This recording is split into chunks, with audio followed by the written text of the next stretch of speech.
To the House of Representatives, herewith is returned without approval H.R. 7959, a bill to provide adjusted compensation for veterans of the World War and for other purposes. We have no money to bestow upon a class of people that is not taken from the whole people. Our first concern must be the nation as a whole.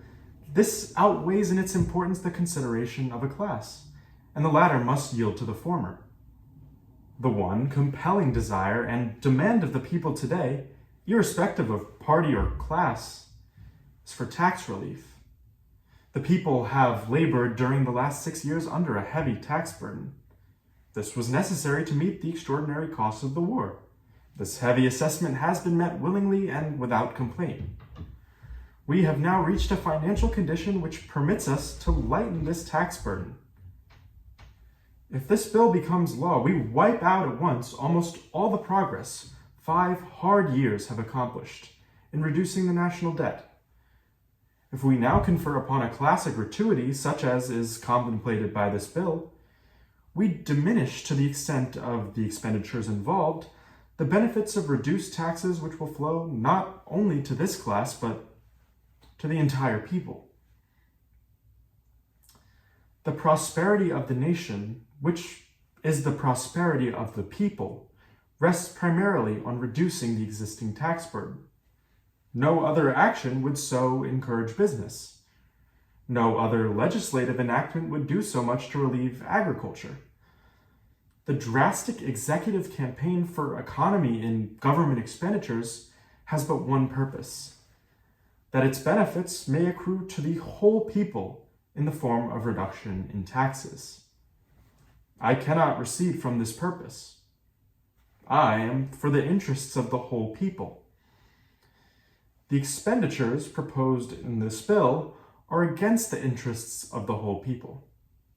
I do not believe they are for the benefit of veterans.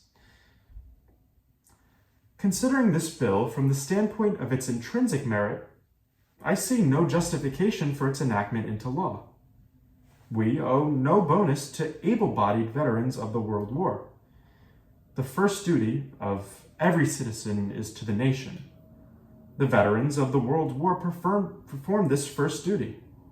To confer upon them a cash consideration or its equivalent for performing this first duty is unjustified.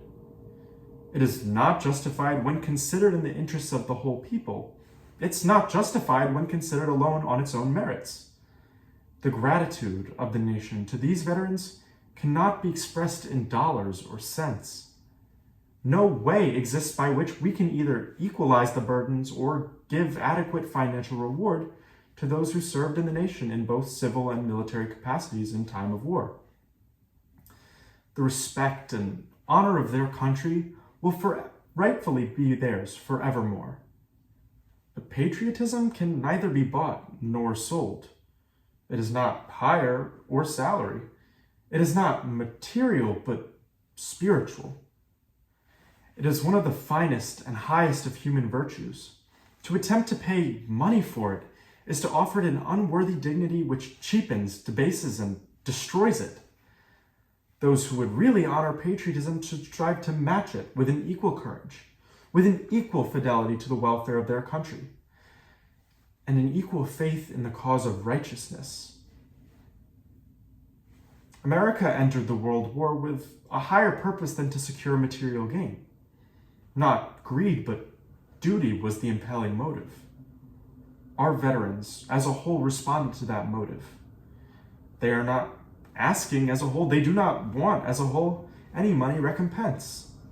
Those who do seek a money recompense, for the most part, of course, prefer an immediate cash payment.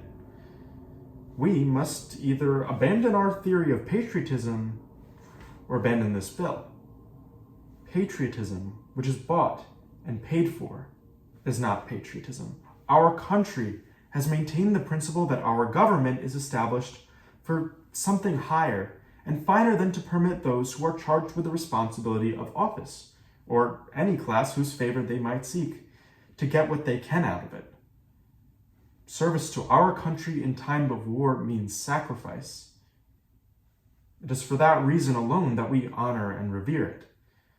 To attempt to make a money payment out of the earnings of the people to those who are physically well and financially able is to abandon one of our most cherished American ideals. The property of the people belongs to the people. To take it from them by taxation cannot be justified, except by urgent public necessity. Unless this principle be recognized, our country is no longer secure, our people no longer free. This bill would condemn those who are weak to turn over a part of their earnings to those who are strong. Our country cannot afford it. The veterans, as a whole, do not want it. All our American principles are opposed to it. There is no moral justification for it.